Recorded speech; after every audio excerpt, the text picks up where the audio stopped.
Okay, Sherilyn Julius is becoming weirder by the minute. We don't know bakit kami nandito sa dulo nito. Hindi ko alam, baka meron, hindi ko alam na meron palang... Ay!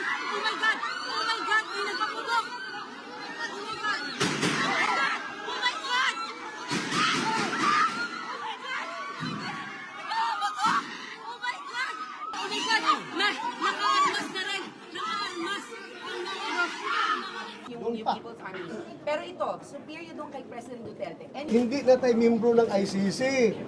Why are we insisting to carry out this, to implement this warrants of arrest issued by ICC? We are not we are under no obligation to carry out such a warrant of arrest. Hindi tayo membro.